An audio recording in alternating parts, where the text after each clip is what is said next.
Hey everybody, Ryan here at eTrailer. Today on our 2020 Kia Sorento, we're going to be taking a look at and showing you how to install the etrailer.com Class 3 2-inch trailer hitch receiver. With Sorentos being really versatile SUVs, you're going to want a hitch that can stand up to the task you're going to put it through. So whether you plan on doing some towing or using your hitch for accessories like a bike rack or cargo carrier, this one's going to get the job done for you. And even though it is somewhat visible, it does sit a little bit further back and kind of blends in. And that's partly due to the carbide matte black finish. The hitch is going to give us some pretty good clearance. And what I mean by that is the end of the receiver tube is going to sit just behind the bumper. So if you do plan on using some folding accessories, you really shouldn't have any issues whenever it comes to clearance as far as them being stored in the upright position, contacting your bumper. With this being a Class 3 hitch, it is going to have a 2-inch by 2-inch receiver tube opening. That's a really common size, and many different accessories will fit perfectly with this hitch. It is going to have a reinforced collar for extra strength, and in my opinion, I think it looks pretty good too. It's going to have the standard 5/8 size pinhole. I do want to mention a pin and clip does not come included, but if you need one, you can find it here at eTrailer. One thing I really do like is the safety chain openings. They're very large and out of the way of your pin and clip. They're really easy to get to. You shouldn't have any issues at all using just about any size hook. Now, as far as the hitch's weight capacities go, it's going to have a 750-pound maximum gross tongue weight rating. So that's going to be the amount of weight pushing down on the hitch. And that's a really high number, so you should be able to use any bike rack or cargo carrier that you want to. As far as the maximum gross trailer weight rating goes, it's going to be 5,000 pounds. And so that's going to be the amount of weight that's pulling on the hitch.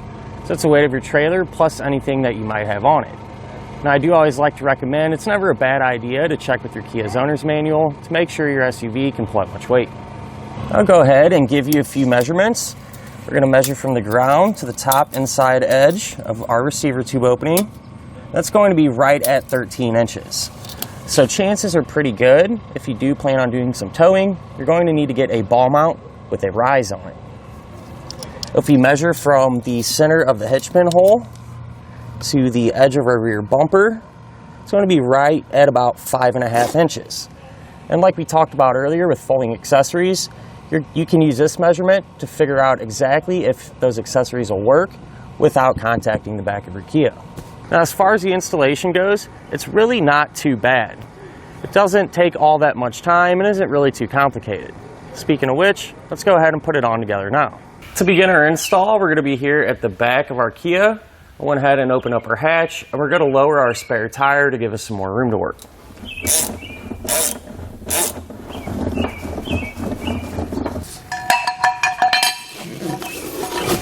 So then we can move underneath of our Kia, and over here on the driver's side, we're going to have an underbody panel that we're going to have to remove. So along the bottom edge of this panel, we're going to have 2 plastic pushpin fasteners. So to pull those out, I'm going to use a trim tool, but a flathead screwdriver will work just fine too. So you kind of just pry underneath the head of it, and you're able to pop that fastener completely out. We'll do the same thing for this one. And then if we look up, we're going to have 2 plastic nuts. So you can grab a 14 millimeter and loosen them up. And these will stay connected to the panel. They're not going to come off by themselves. And if they don't kind of want to come off of the stud, if they keep just spinning, what you might have to do is just apply a little downward pressure at the same time to get them to release. But we can lower our panel down and set it off to the side for now. We are going to need to lower our exhaust a little bit to give us some room to work. But before we do that, I like to take a strap and just kind of run it from side to side. That way the exhaust will have a little bit of support and we can kind of control how much and how fast we lower it down. So we're going to have a total of 3 rubber hangers that we need to take off.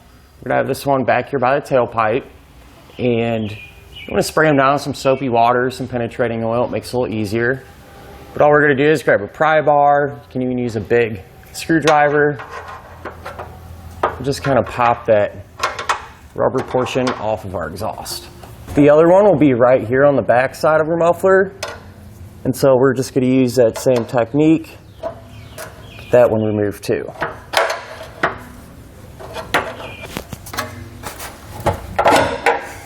Now if you move towards the front of our car, we'll have this last one right here.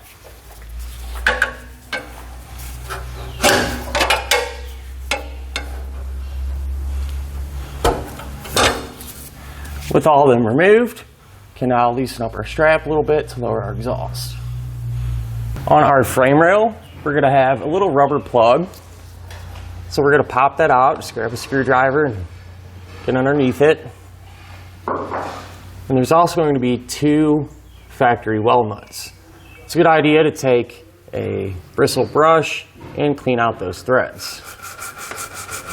Once I have both these cleaned out, I'm going to repeat this process over on the other side. We're going to have these little plastic tabs, and sometimes these can get in the way when we go to put our hitch up. So it's easier just to kind of remove them now rather than later when we're trying to hold the hitch up and everything else. I'm just going to use a pair of snips and just cut it back maybe about halfway. Then I'm going to do the same thing to the other side. So now I like to just kind of point out our attachment points and what hardware we're going to be using to secure the hitch. Here on the driver's side, we're going to be using these 2 holes in the frame, and we're going to put through the larger 1/2-inch bolts through each one of them. We're also going to be using this factory weld nut closest to the back. The hardware that we're going to use for that is a hex bolt. And once we have the hitch up in place, we're going to take our conical tooth washer, put it over that bolt, thread it up.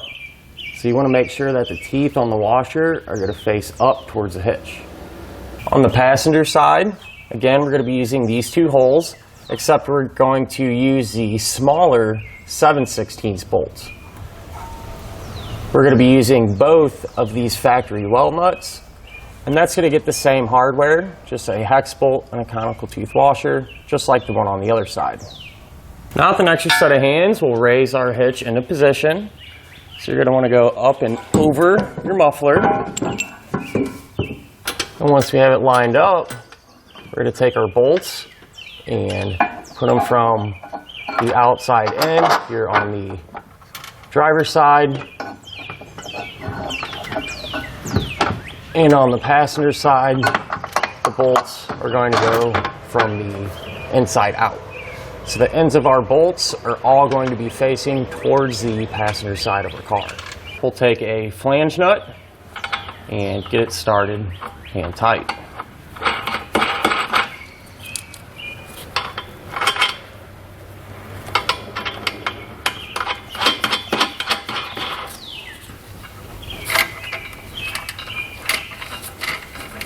Now that we have all of our hardware in place and hand tight, you can go ahead and snug everything down.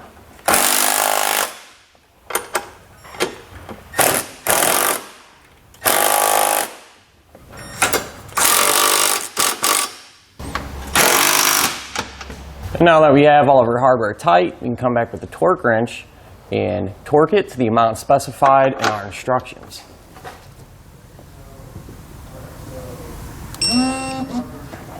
Now we can raise our exhaust back into position.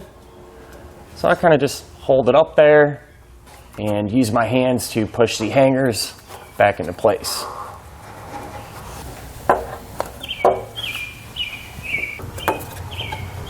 Now that the exhaust is supported, we can remove our strap. Then we can grab our panel and reinstall that the opposite way that we removed it. At this point, we can go ahead and raise our spare tire back into position. And as you can see, our spare tire is not going to interfere at all with our hitch. And that'll finish up our look at and our installation of the etrailer.com trailer hitch receiver on our 2020 Kia Sorento.